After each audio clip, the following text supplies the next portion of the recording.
श्री दुर्गा सप्तशती षष्ठो अध्यायः। ओम श्री दुर्गा देव्यै नमः। धूम्रलोचन वध। ध्यानम्। ओम नागाधीश्वर विष्टराम फणिमणोत्तम शोरुरत्नावली भास्वदेहलताम् दिवाकर्णिभां नेत्रत्रयोद्भासितां मालाकुम्भकपालनीरजकरां चन्द्रार्धचूडां परां सर्वज्ञेश्वर भैरवाङ्कनिलयां पद्मावतीं चिन्तये। मैं सर्वज्ञेश्वर भैरव के अंक में निवास करने वाली परमोत्कृष्ट पद्मावती देवी का चिंतन करता हूँ। वे नागराज के आसन पर बैठी हुई हैं। नागों के फणों में सुशोभित होने वाली मणियों की विशाल माला से उनकी देहलता उद्भासित हो रही है। सूर्य के समान उनका तेज है। 3 नेत्र उनकी शोभा पाते हैं, बढ़ा रहे हैं। वे हाथों में माला, कुंभ, कपाल और कमल लिए हुए हैं तथा उनके मस्तक में अर्धचंद्र का मुकुट सुशोभित है। ओम ऋषिरुवाच इत्याकर्ण्य वचो देव्याः शादूतो अमर्षपूरितः समाचष्ट समागम्य दैत्यराजाय विस्तरात्। तस्य दूतस्य तद्वाक्यम् अकर्ण्याशुरराट ततः शक्रोधा प्राह दैत्यानाम् अधिपं धूम्रलोचनम्।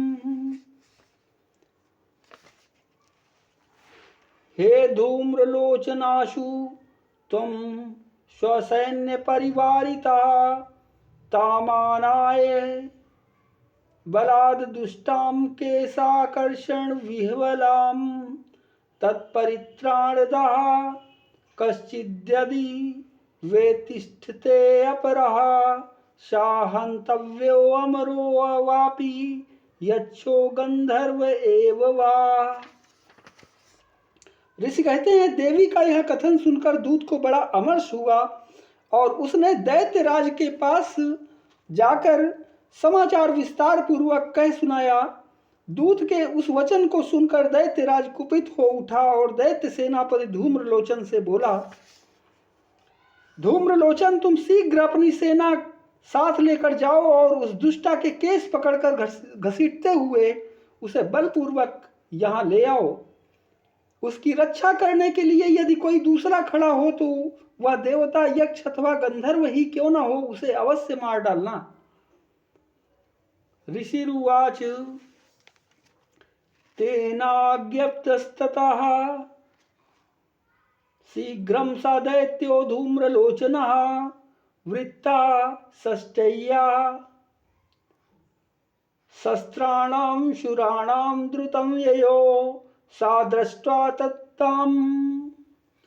दृष्ट्वा तां ततो देवीं तुहिनाचल संस्थितां जगादोच्चैः प्रयाहीति मूलं शुम्भनुशुम्भयोः न चेत् प्रीत्याद्य भवती मद्भर्तारमुपैष्यति ततो बलान्याम्येष केशाकर्षण विह्वलाम्।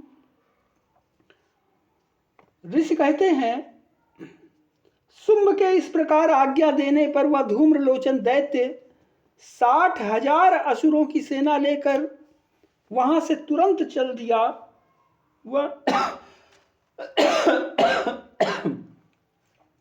वहां पहुंचकर उसने हिमालय पर रहने वाली देवी को देखा और ललकार कर कहा, अरे तू शुंभ निशुंभ के पास चल। यदि इस समय प्रसन्नता पूर्वक मेरे स्वामी के समीप नहीं चलेगी तो मैं बलपूर्वक झोटा पकड़कर घसीटते हुए तुझे ले चलूंगा। देव्युवाच दैत्येश्वरेण प्रहितो बलवान बल संवृतः बलान्नयसि मामेवं तथा किम ते करोम्यहम्। देवी बोली, तुम्हें दैत्यों के राजा ने भेजा है, तुम स्वयं भी बलवान हो और तुम्हारे साथ विशाल सेना भी है। ऐसी दशा में यदि मुझे बलपूर्वक ले चलोगे तो मैं तुम्हारा क्या कर सकती हूँ। ऋषिरुवाच इत्युक्ता सोऽभ्यधावत्तामुशुरो धूम्रलोचनः हुंकारेणैव तं भस्मसा चकाराम्बिका ततः अत्क्रुद्धं महासैन्यम् असुराणां तथाम्बिका ववर्ष सायकैस्तीक्ष्णैस्तथा शक्ति परश्वधे ततो धुतशटः कोपात् कृत्वा नादं सुभैरवं पपाताशुरसेनायां सिंहो देव्याः स्ववाहनः कांश्चित् करप्रहारेण दैत्यानाश्येन चापरान् आक्रम्य चाधरेणान्यान् सा जघान महाशुरान् केषाञ्चित् पाटयामास नखैः कोष्ठानि केसरी ततः तलप्रहारेण शिरांसि कृतवान् पृथक् विच्छिन्न बाहुशिरसा कृतास्तेन तथा परे पपोच रुधिरं कोष्ठादन्येषां धुतकेशरः छडेन तद्बलं सर्वं क्षयं नीतं महात्मना तेन केसरिणा देव्या वाहनेनातिकोपिना श्रुत्वा तमशुरं देव्या नीतं धूम्रलोचनं बलं च क्षयितं प्रश्नं देवी केसरिणा ततः चुकोप दैत्याधिपति शुंभा प्रस्फुरिताधरः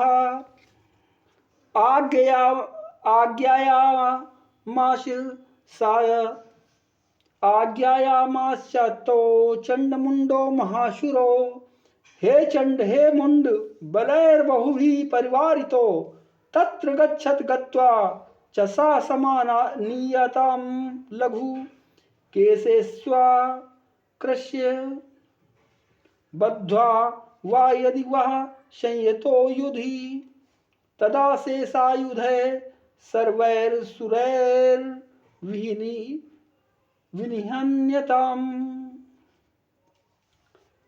तस्यां हतायां दुष्टायां सिंहे च विनिपातिते शीघ्रम् आगम्यतां बद्ध्वा गृहीत्वा ताम् अम्बिकाम्।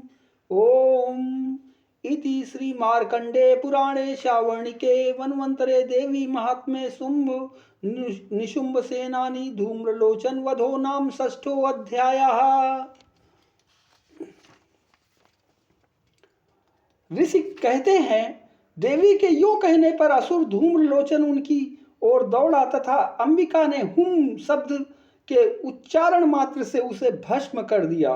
फिर तो क्रोध में भरी हुई दैत्यों की विशाल सेना और अंबिका ने एक दूसरे पर तीखे सहायकों शक्तियों तथा फरसों की वर्षा आरंभ की।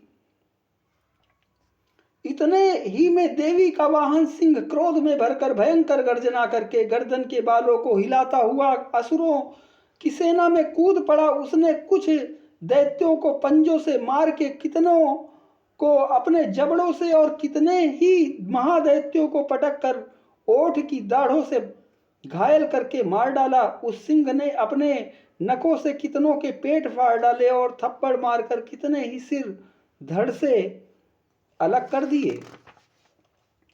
कितनों की भुजाएं और मस्तक काट डाले तथा अपने गर्दन के बाल हिलाते हुए उसने दूसरे दैत्यों के पेट फाड़कर उनका रक्त चूस लिया। अत्यंत क्रोध में भरे हुए देवी के वाहन उस महाबली सिंह ने क्षण भर में ही असुरों की सारी सेना का संहार कर डाला।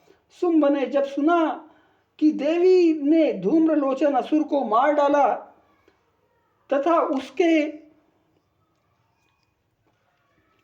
सिंह ने सारी सेना का सफाया कर डाला, तब उस दैत्यराज को बड़ा क्रोध हुआ। उसका ओठ कांपने लगा। उसने चंड और मुंड नामक दो महादैत्यों को आज्ञा दी, हे चंड और हे मुंड, तुम लोग बहुत बड़ी सेना लेकर वहां जाओ, उस देवी के झोटे पकड़कर अथवा उसे बांधकर शीघ्र यहाँ ले आओ। यदि इस प्रकार उसको लाने में संदेह हो तो युद्ध में सब प्रकार के अस्त्र शस्त्रों तथा समस्त आसुरी सेना का प्रयोग करके उसकी हत्या कर डालना, या उस दुष्टा की हत्या होने तथा सिंह के मारे जाने पर उस अंबिका को बांधकर साथ ले शीघ्र ही लौट आना। इस प्रकार श्री मार्कंडेय पुराण में सावर्णिक मनवंतर की कथा के अंतर्गत देवी महात्म्य में धूम्रलोचन वध नामक छठा अध्याय पूरा हुआ। ओम श्री दुर्गा देव्ये नमः।